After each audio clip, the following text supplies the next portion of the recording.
You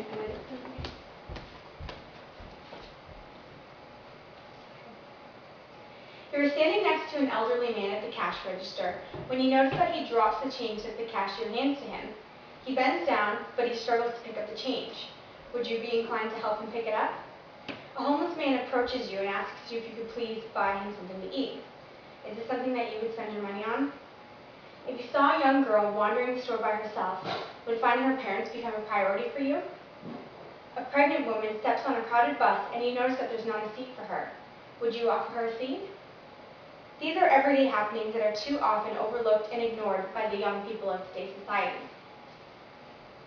The lack of compassion in today's youth is affecting everyone, and it is important for individuals who work with people, especially young adults, to be aware of ways to change this behavior amongst them. As a future educator and a member of society, I've come across many teachers who make a point to demonstrate compassion, and I have also come across many teachers who do not teach any type of character building within their classroom. Although the passing of knowledge to future generations is imperative, it is more important for educators to pass on the positive qualities to their students, such as compassion toward others, because without this, society is going to perish. Teachers are able to teach compassion to their students by leading by example, by constantly encouraging them, as well as teaching them through different experiences. First off, teachers can demonstrate compassion to their students by leading them by example. Leading by example is one of the key ways that one can instill compassion in a child. Show the readers everything and tell them nothing. This is a quote by Ernest Hemingway. Although this is his writing strategy, it can be applied to the way that teachers guide their students in everyday life. A study by Thomas McGovern concluded that the most difficult thing for a child to learn is good manners, strong values, respect, as well as a good attitude. These characteristics are more difficult to learn and therefore should be a focus in class. There was a study done by the Department of Educational Psychology at the University of Wisconsin, and it concluded that children do indeed learn by example. They automatically do what they are taught and mimic what they see. Charles Kalish was the one who performed this study, and he disagrees with the statement, "Do as I say, not as I do," and he does not think that this concept should be applied in the classroom. Children watch and mimic the adults that they come most in contact with, and this is how they develop their personalities. A strong value that children must discover is compassion, because a community without compassion will collapse. An example of how a teacher can lead their students by example in their classroom is being kind to a troubled child, one that causes issues within the class.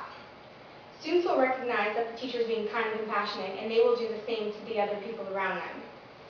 A teacher must try not to too harshly discipline, such as sending them into the hall or making them sit in a corner.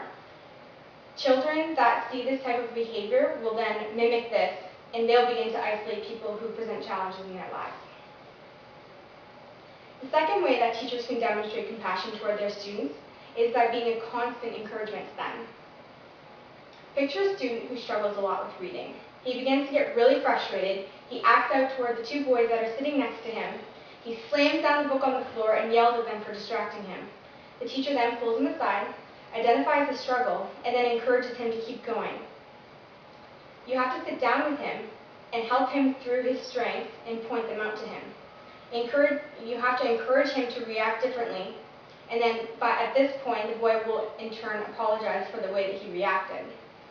Having empathy for the children and encouraging them will help to curb their behavior and will ultimately help them become more passionate. Mary O'Donoghue, When You Say Thank You, Mean It, was her top novel. She speaks of some very influential words, and these words are, "Everything we do creates a ripple effect," and that effect can be very powerful, especially when it has to do with our kindness. This means being encouraging to students will cause them to be an encouragement to others. Make it a point to encourage on a daily basis, since it's proven that children mimic what they see. Finally, educators can teach compassion to their students by involving them in experiences. Dr. Marilyn Mitchell wrote an article about instilling compassion in children, and she claims that it's important to provide opportunities for children to practice compassion in their daily lives. Compassion cannot be learned by speaking of it, and it must be practiced daily. Difficult encounters with friends, family, and classmates present an ample amount of opportunities for kids to take a walk in another person's shoes, as well as practice empathy. There are many ways that a teacher can involve students in practicing compassion. It can be as simple as getting something like a class pet. Students can take turns caring, feeding, loving on, and playing with the little pet.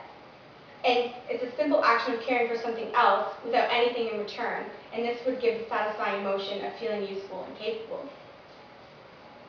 In conclusion, the lack of compassion in today's youth has a deep social impact on society.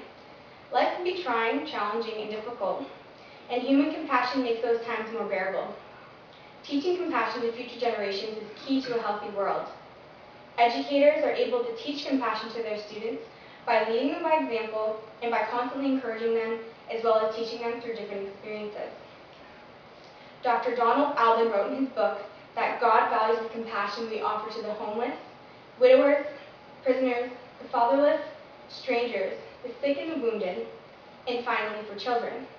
Teachers must take the lead on being compassionate toward children so that they may do the same for others. Matthew 9:36 says, "When he saw the crowds, he had compassion for them because they were harassed and helpless, like sheep without a shepherd." Thank you.